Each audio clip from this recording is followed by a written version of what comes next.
আসসালামু আলাইকুম রহমতুল্লাহ বারাকাতুহু। প্রিয় দর্শক, সমস্ত মুসলিম বিশ্বের মাথাকে আজ বিশ্বের কাছে সবার ঊর্ধ্বে উন্নত করে দিয়েছে মুসলিম বিশ্বের একটা রাষ্ট্র।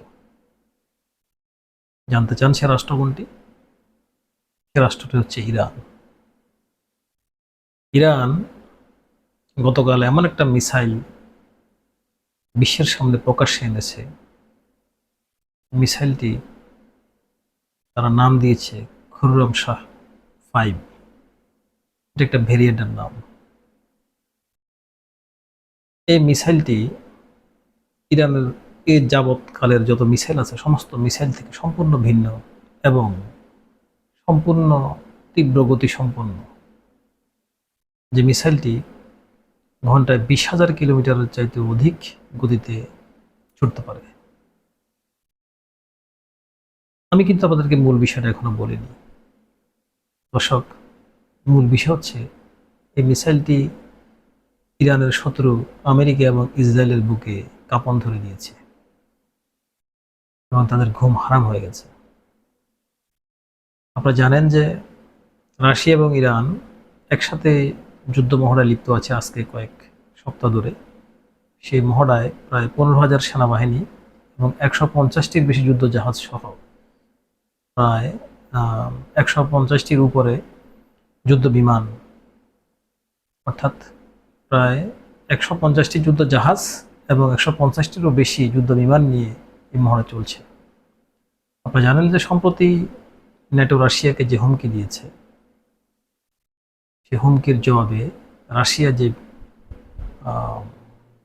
মহড়া চালাচ্ছে 4টা সাগরে, তার মধ্যে ইরানকে সাথে নিয়ে, সে মহড়া কিন্তু সমস্ত ইউরোপ এবং আমেরিকার চোখে স্থির করে দিয়েছে।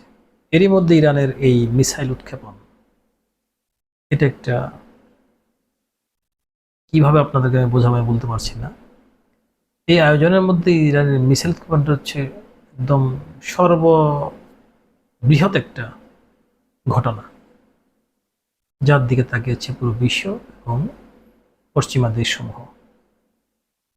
ইরানের এই মিসাইলটির যে বিশেষ ক্ষমতা, সেটা হলো, এতদিন আমরা জানতাম ইরানের ক্ষেপণাস্ত্রগুলি বা ইরানের মিসাইলগুলি যত ভেরিয়েন্ট আছে সবগুলো ইরান বলেছে যে এটা মধ্যম পাল্লার এবং ইরান তার নিজের প্রতিরক্ষার জন্য এগুলো তৈরি করেছে। মধ্যম পাল্লার মিসাইলগুলো সম্প্রতি যে ইসরায়েলের সাথে যুদ্ধ হয়েছে সেখানে ইরান 700 কিলোমিটার, 800 কিলোমিটার এবং সর্বোচ্চ 2000 কিলোমিটারের রেঞ্জের মিসাইল কিন্তু তারা ব্যবহার করেছে।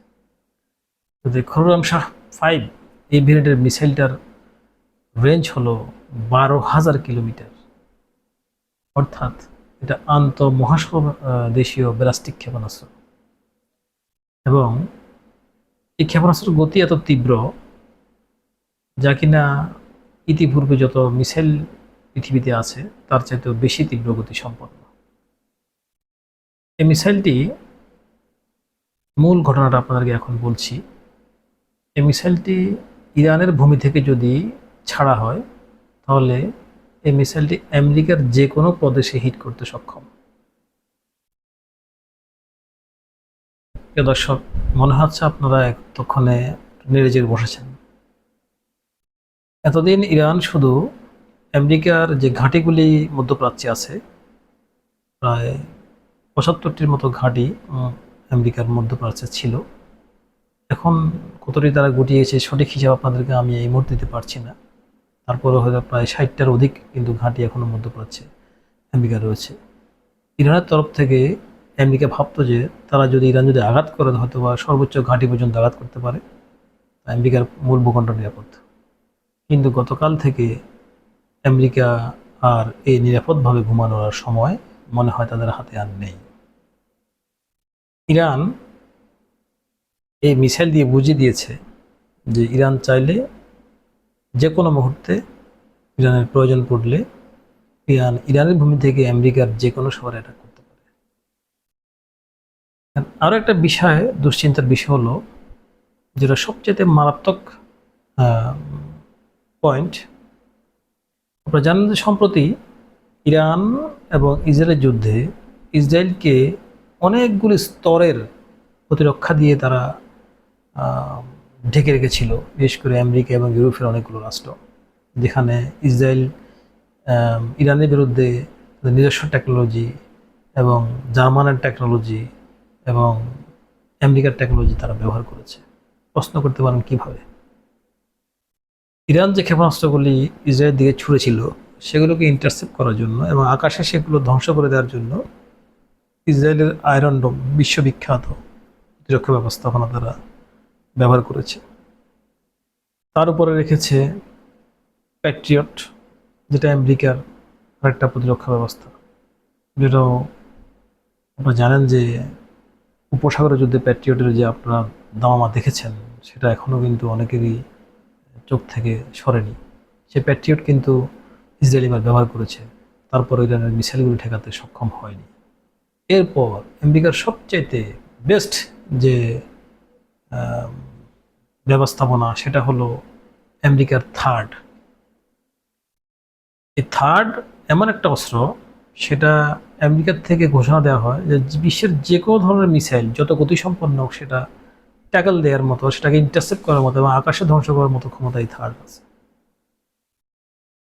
কিন্তু ইরান ইসরায়েল যুদ্ধে ইসরায়েলকে আমেরিকা থার্ড পর্যন্ত দিয়েছে। এরপর আরেকটা, আমি ঠিক নামটা আমার এই মুহূর্তে মনে আসছে না, আর একটা টেকনোলজি যেটা প্রতিরক্ষা ব্যবস্থার জন্য ইসরায়েল ইউজ করেছে। মোট 4 থেকে 5 স্তরের প্রতিরক্ষা ব্যবস্থা ইসরায়েল ইউজ করেছে যাতে ইরানের মিসাইলগুলো ইন্টারসেপ্ট করা যায়, আকাশে ধ্বংস করে দেওয়া যায়।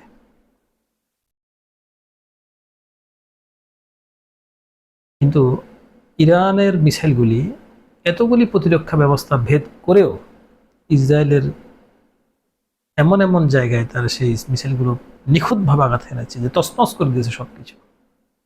ইসরায়েলের আধুনিক গবেষণা কেন্দ্র, ইসরায়েলের বিভিন্ন সামরিক স্থাপনাগুলি, ইসরায়েলের গোয়েন্দা হেডকোয়ার্টার, ইসরায়েলের সামরিক হেডকোয়ার্টার শুরু করে সরকারি অনেক স্থাপনা ইসরায়েল গুঁড়িয়ে দিয়েছে ইরান।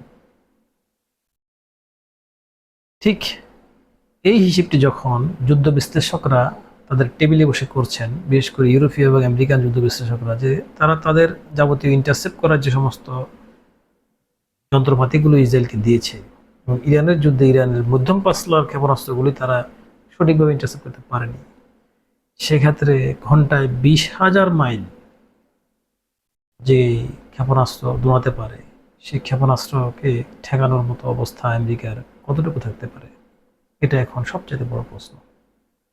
প্রিয় দর্শক, এই ক্ষেপণাস্ত্রটি ইরানের মাটি থেকে প্রথমে স্পেসে উঠবে, সেখান থেকে তীব্র গতি নিয়ে সেটা বিশ্বের যে কোনো জায়গায়, যে কোনো দেশের যে কোনো স্থানে আঘাত হানতে সক্ষম।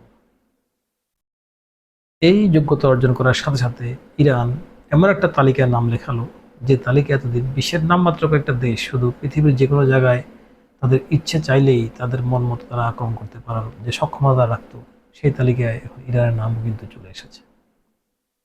দর্শক, এবার আপনারা বিচার করুন যে ইরানের এই যোগ্যতায় মুসলিম বিশ্বের কি উপকার হয়েছে নাকি অপকার হয়েছে। দর্শক, আজ আর নয়, আপনাদের সাথে আপডেট নিয়ে রীতিমতো আমাদের কথা হবে। আপনারা আমাদের চ্যানেলটি সাবস্ক্রাইব করবেন, আমাদের সাথে থাকবেন। ধন্যবাদ সবাইকে।